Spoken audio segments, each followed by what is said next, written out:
it said Fitchin was gonna come back in this video, so I've got to presume that the credits are trustworthy. Should probably start the review, though.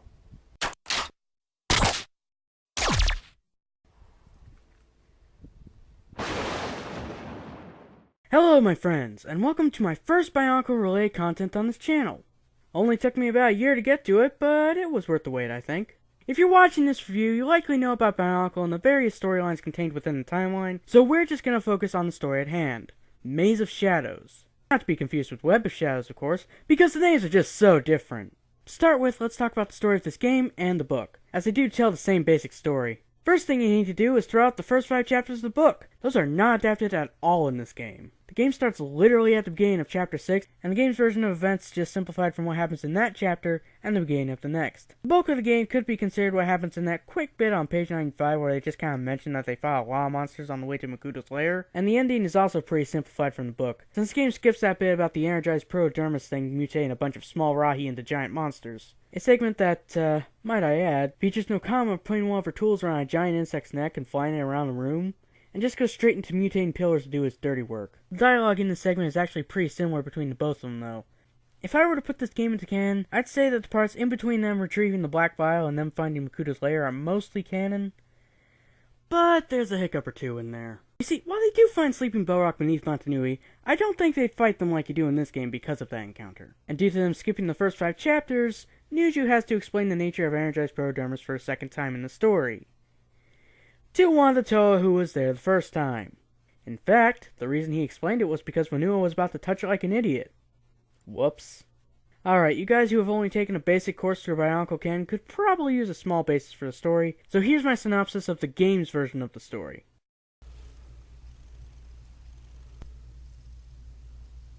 We were on our way back to Metronui when a Rahi attacked us and poisoned Nokama.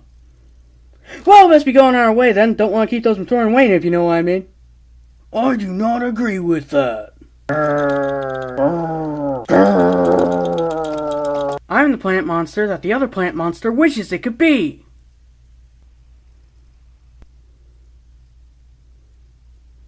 Also, I can heal your friend if you give me some energized protodermis. It's a deal. I'm temporarily healed so you can place me in the game. A few moments later. Hey Nokama, how are you doing? Pretty alright for someone who's only on a temporary cure. Man, the Rahi are acting really strange today. 2 hours later. The Rahi are acting really strange today. Foreshadowing! Meanwhile. Yo Nokama, how you doing? Still doing alright. 3 weeks later. Man, these dark twisted Rahi are acting really strange. I bet Makuto's in on this. Really? 1 eternity later. Alright, we found Makuto's chamber. Now just to get some energized protodermis and... Yo, I'm a protodermis monster that doesn't serve Makuto, but looks like him anyway. And you can't have that. Oh yeah? Well, I'm gonna fight you. 12 seconds later. Okay, I'll fight your walls. Eventually. Fine, you can have your energized protodermis. Thank you. Betrayal! Rock. Oh poop. 8:01 p.m. Oh, sweet energized protodermis. Yo, heal our friend. Alright. I'm healed! Oh, this energized protodermis, it is killing me! Foreshadowing!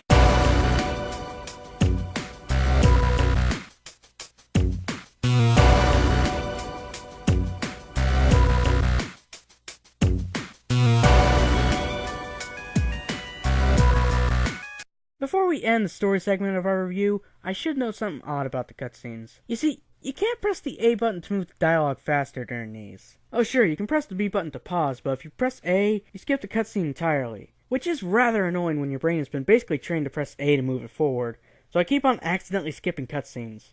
This is also rather annoying when you read a bit faster than the cutscene, since it makes things sound like this. The 6 Toa Metru heroes defeated Makuta, imprisoning him high on the wall of the Great Barrier. But not before Makuta had imprisoned the Matoran in pods which kept him in a deep sleep.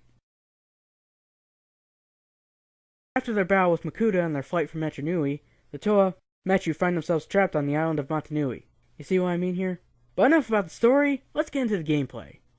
Alright, now we boot up the emulator and...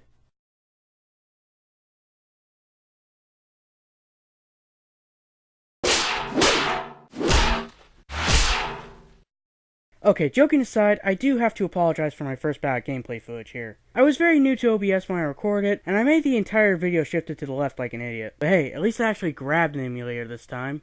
Another thing I should know is that I'm only really passable at video games. I like to play them sometimes, sure, but my skill level never really exceed the age group intended for this game, which I think adds a little bit of perspective to this review, since the intended age demographic would probably hate these problems too. But if you feel that it makes me underqualified to be reviewing this, then that's perfectly fine.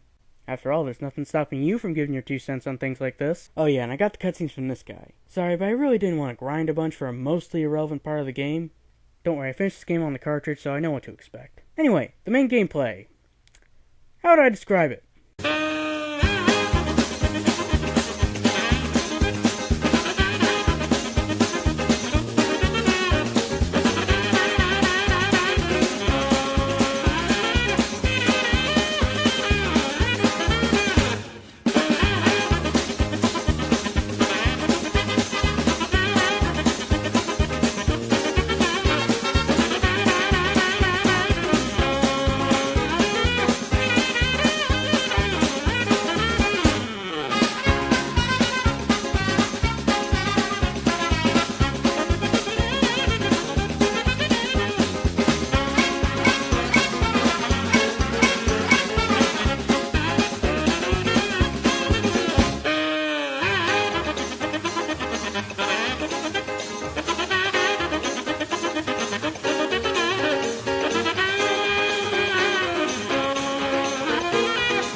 Oh yeah, that about sums it up.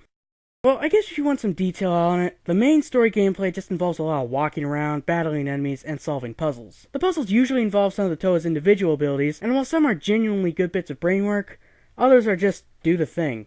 There are a few things that all the Toa can do, like throwing discs and stepping on buttons, though these buttons do sometimes need to be activated by code, or they need to be stepped on in a certain order. For launching discs, though, we require a bit of discussion. You have 3 disc options open to you in this game. Tom Metro discs, Lay Metro discs, and God Metro discs. Tom Metro discs are the default, and you can only shoot so far. Lee Metro discs are able to shoot out really far, so what's even the point of the Tom Metro discs? And God Metro discs are able to be controlled in mid-air. I must admit, this disc does present the biggest challenge to me, since if you're not careful, you'll waste your shot. I mean, there's no limit to these things, so that isn't an issue, but I have trouble directing them where I want to go, and that target can just be so exact that it's hard to get in one shot. It is doable, though.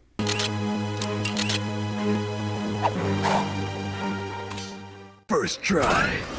Otherwise, yeah, this disc is kinda hard, but the idea is certainly there. Also, the save option is in the disc menu, but I don't think that they mentioned that in the tutorial. So that was kinda confusing when I returned to the game after many years. It's a good thing they let you save wherever you want, though, since GBA used AA's, and well, this game is a serious grind.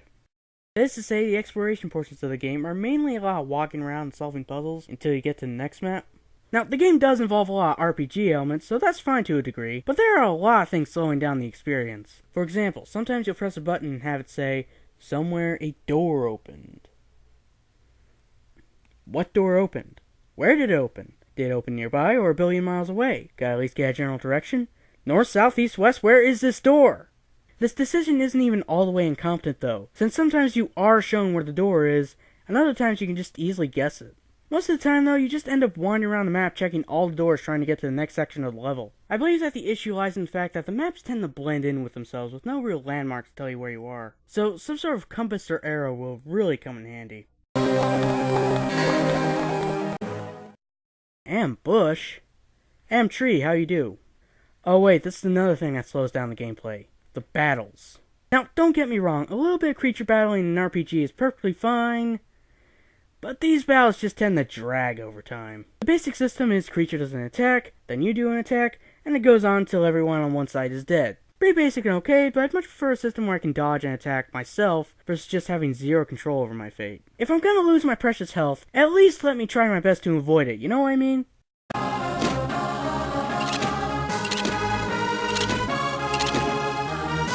ultimately, I ended up just using my strongest character to blast through these segments more quickly, since I either didn't want to forget where I was going, or I just didn't want to forget a sequence I had just been shown. Really, all this system did was make me play as Vakama more, since you can't be attacked or ambushed while invisible, and heals my strongest in battle, but more on that later.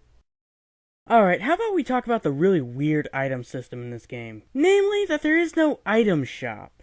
I mean, my knowledge of RPGs is mainly limited to the Mario and Luigi games, but the item shop is kind of a staple of these types of games, isn't it? You go in, spend your in-game cash on items that you're low on, and thus maintain a balance?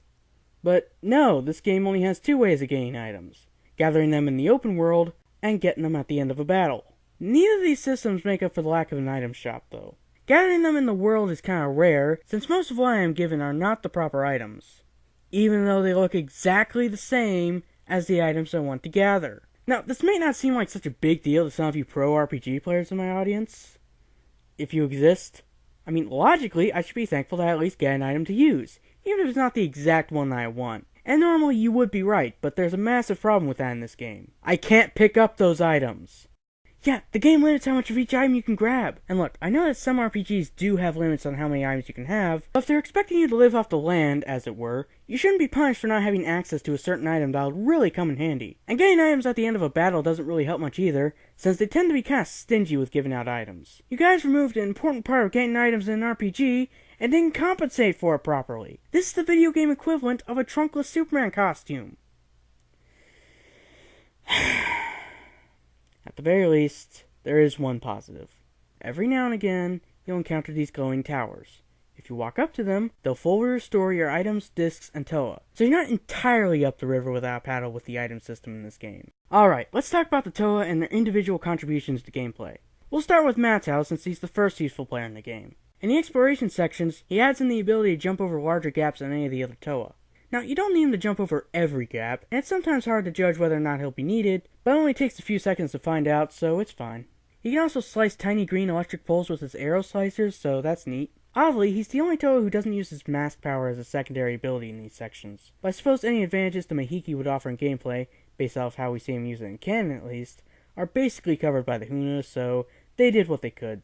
In battles, he has the ability to use his mask to increase his dodging chances, and he has the attacks of Flying Attack, which is very useful early on in the game, but starts missing a lot more as you play. Wind Blast, which was way more useful in my cartridge playthroughs versus the emulation used here, and Cyclone, which I didn't get to in this playthrough.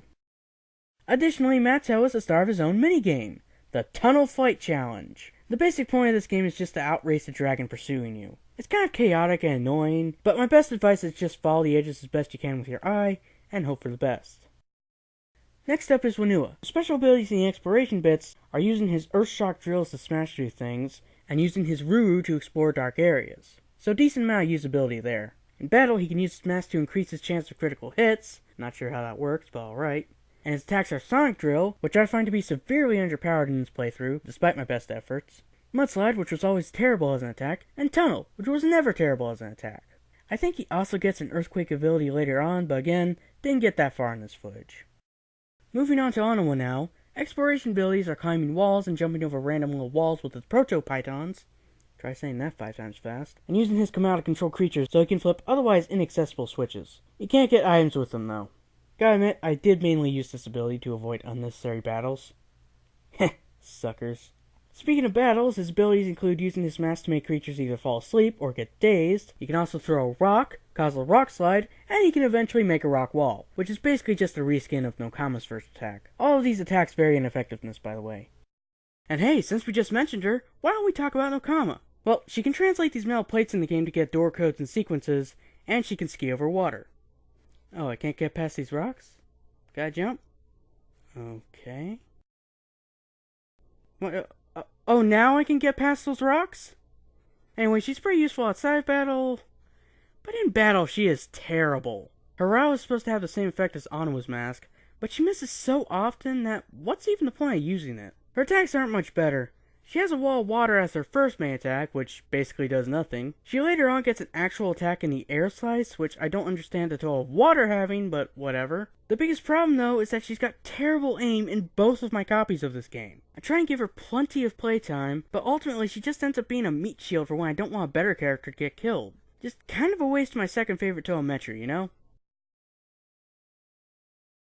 Next is Nuju, who can only really move things and walk on ice in the main game, so some usefulness there. He's almost as terrible as Okama in battles though.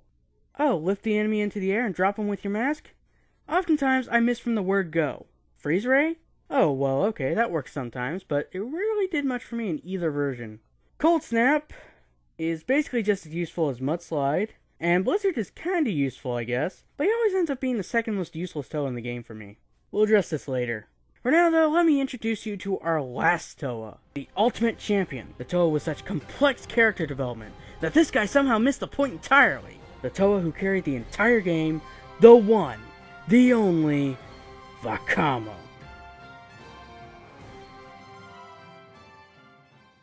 In the exploration segments, he's the most used Toa due to his Huna allowing you to walk around Rahi and certain crystals undetected. Plus, you can't get ambushed while invisible, so instant pro. He can also walk on lava. Oh what, you didn't know that we Toa Fire can do that? Yeah, we do it all the time. In fact, here's a picture of me from just the other day taking a stroll. The coolest of us surfed, though.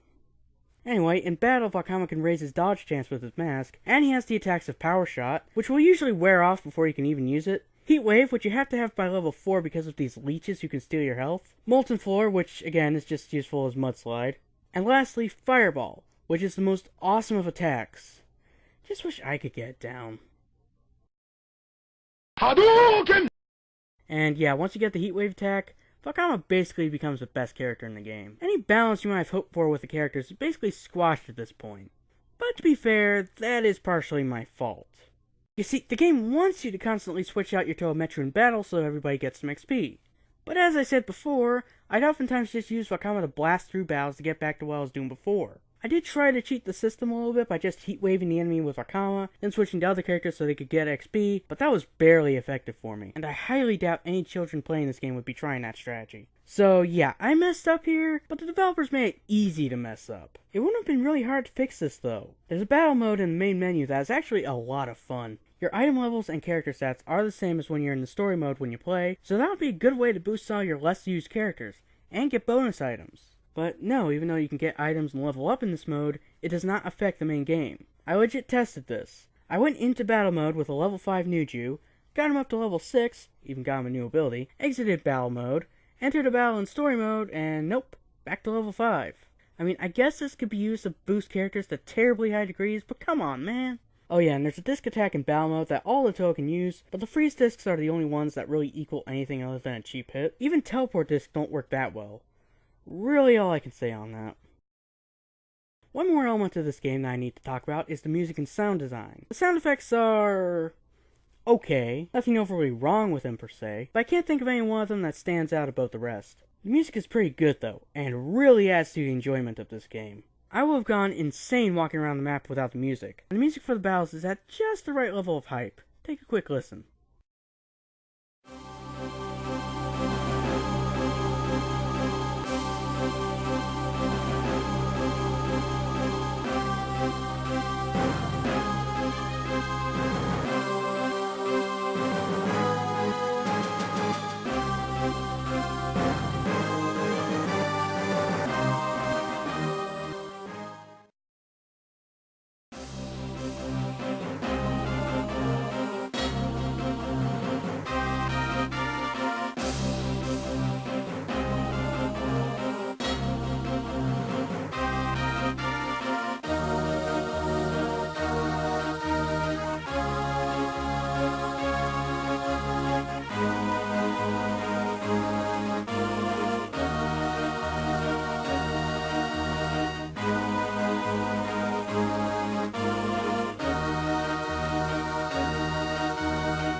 perfection.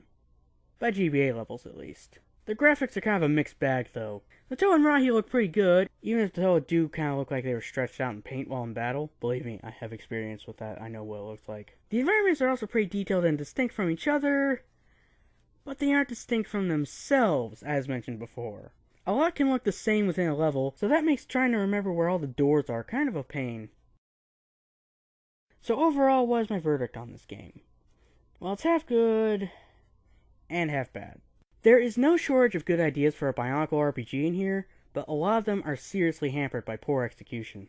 In terms of canonicity, this game doesn't add that much to the book. No additional meaning is added by knowing what happens in that quick bit on page 95. And if anything, things are taken away from the story not only due to the skipping of 5 chapters, but also because of the simplified dialogue in the parts directly adapted from the book. Overall, good for a nostalgia play, but the book is better. I'm Bento Fire, signing out.